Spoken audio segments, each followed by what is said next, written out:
Ya, berbagi di mana kita sekolah kita ini mendapatkan bantuan berupa PID dari Bapak Presiden. Nah, di mana PID ini akan dimanfaatkan untuk pembelajaran seperti itu Bapak Ibu. Jadi Bapak Ibu, kita akan memanfaatkan PID ini sebagai salah satu sumber belajar kita.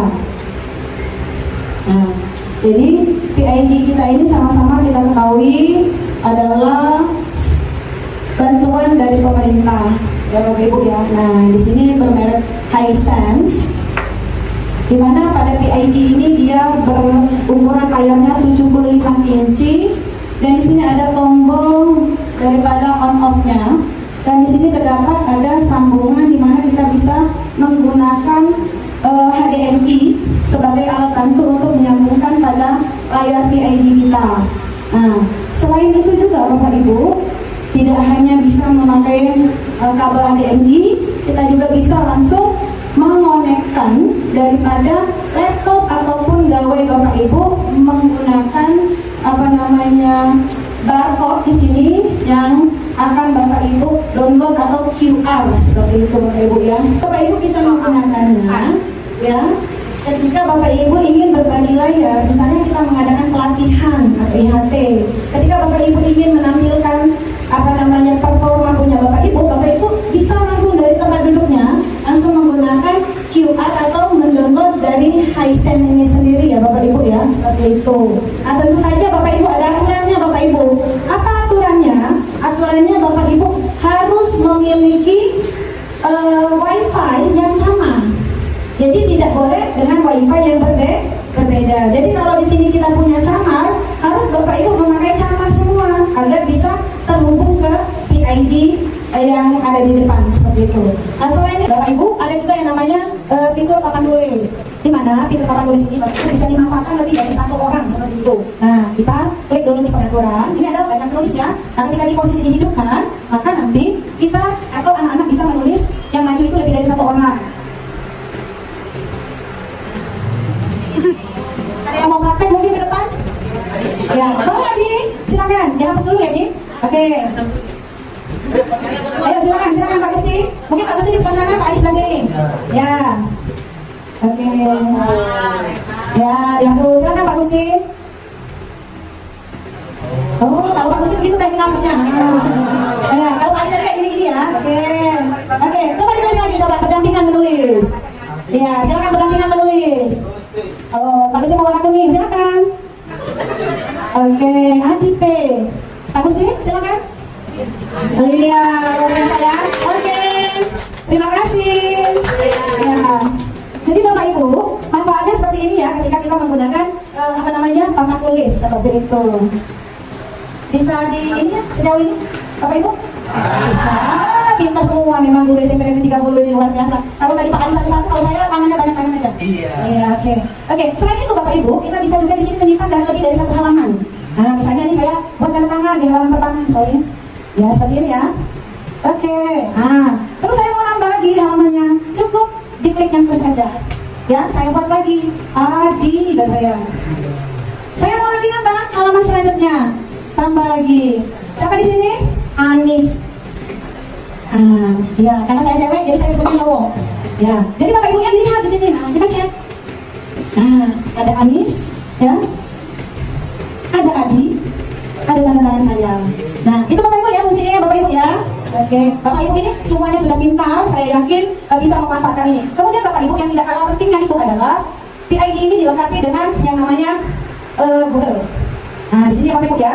Nah, di mana di sini Bapak Ibu? Nah, yang bisa kita gunakan banyak tampilannya seperti yang ada di laptop kita Bapak Ibu. Semua ini bisa kita manfaatkan dan sudah dimanfaatkan oleh Bapak Ibu. Nah, di sini pemerintah mengajak Bapak Ibu untuk menelusuri daripada rumah pendidikan. Kita cari ya di mana kita ya. Ya, di sini ya Bapak Ibu. Oke. Oke, kita ini dulu. Ya, di sini ya. Kita cari dulu rumah pendidikan.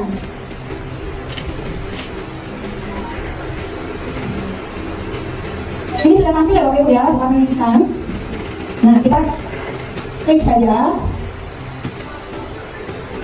Nah, di sini Bapak Ibu, rumah pendidikan inilah akses di mana pemerintah sudah menyiapkan kita untuk kita dapat menggunakannya. Di dalam rumah pendidikan ini banyak fiturnya, ada ruang BTK, ruang murid, ruang sekolah, ruang bahasa, ruang pemerintah, ruang mitra, ruang publik, dan ruang orang tua. Yang Bapak Ibu sering pakai yang mana Bapak Ibu biasanya? Yang pertama ruang BTK. Untuk apa Bapak Ibu?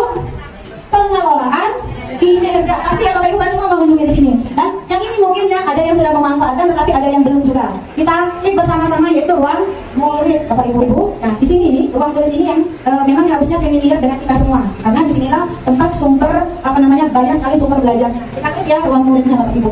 Nah, di sini kita lihat. Jadi layanan yang tersedia Bapak Ibu, di sana ada inspirasi bahan belajar, kemudian lagi pembelajaran daring dan juga pendukung pembelajaran, dan di mana di dalam layanan inspirasi bahan pelajaran ini Bapak Ibu banyak sekali sumber belajar, ada latihan soal, ada sumber buku pendidikan. Sedangkan di pembelajaran daring ada pendidikan jarak jauh, untuk pendukung pembelajaran ada rapor digital, ada akun belajar.id, ada riwayat pendidikan, 7 kebiasaan anak Indonesia hebat, dan juga ada album lagu-lagu anak. Nah, di sini yang sering untuk kita gunakan sebagai media ajar kita adalah sumber belajar. Coba kita klik dulu. Nah, di sini ya Bapak Ibu ya, karena kita ini di SMP, maka tentu kan pilihlah Bapak Ibu mengajarnya di kelas berapa. Kalau di kelas 7 silakan diklik, atau kelas 8 ataupun kelas 9 ya Bapak Ibu ya. Nah, anggaplah kita ini ngajar di kelas 7. Oke, setelah itu baru cari mata pelajarannya apa yang membantu. Mungkin ingin bahasa Inggris ya, nah di sini bahasa Inggris. Nah, banyak sekali yang sudah keluar, ada materinya. Anda kita memilih satu, misalnya tentang listening. Nah, di sini personal information and daily conversation boleh di sini. Nah, di sini Bapak Ibu, inilah pilihan materi-materi yang bisa kita manfaatkan. Nah, kita start ya di salah satu sumber belajar kita. Nah, ini dia. Jadi sangat lengkap ya Bapak Ibu ya. Di sini sangat lengkap. Dari learning objectives-nya, ada tujuan pembelajarannya, ada materinya, ada game-nya, sampai dengan praktisnya. Ya, sampai dengan asesmennya. Jadi ketika kita tidak memanfaatkan ini Bapak Ibu, tentu saja sangat rugi, karena pemerintah sudah menyiapkan alat bantu untuk Bapak Ibu memberikan pengajaran kepada anak-anak kita.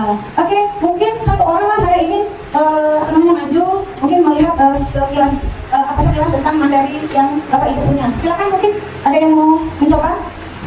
Silakan. Anis mungkin atau Bu Sari? Ya, silakan.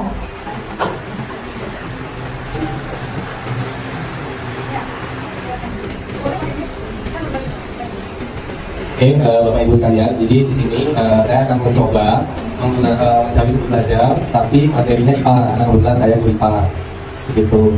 Jadi saya nyari dulu di mata pelajarannya, akan saya cari IPA ya, ada. Nah, terus misalkan di sini kakak kelas 7, saya mau ambil materi bumi dan tata surya. Ininya subtopiknya perubahan iklim. Nah, lalu saya scroll di bawah di sini ada video. Biasanya kalau misalkan materinya tentang perubahan iklim pakai model PBL, saya tampilin dulu video misalkan. Nanti video ini ditonton bareng dengan anak-anak, terus nanti ada diskusi apa saja yang sudah dilihat di videonya. Lalu mungkin nanti saya juga akan mengembangkan tentang PT yang saya buat sendiri berdasarkan video. Ini seperti itu yang biasa saya lakukan. Terima kasih. Terima kasih Pak Anies, luar biasa.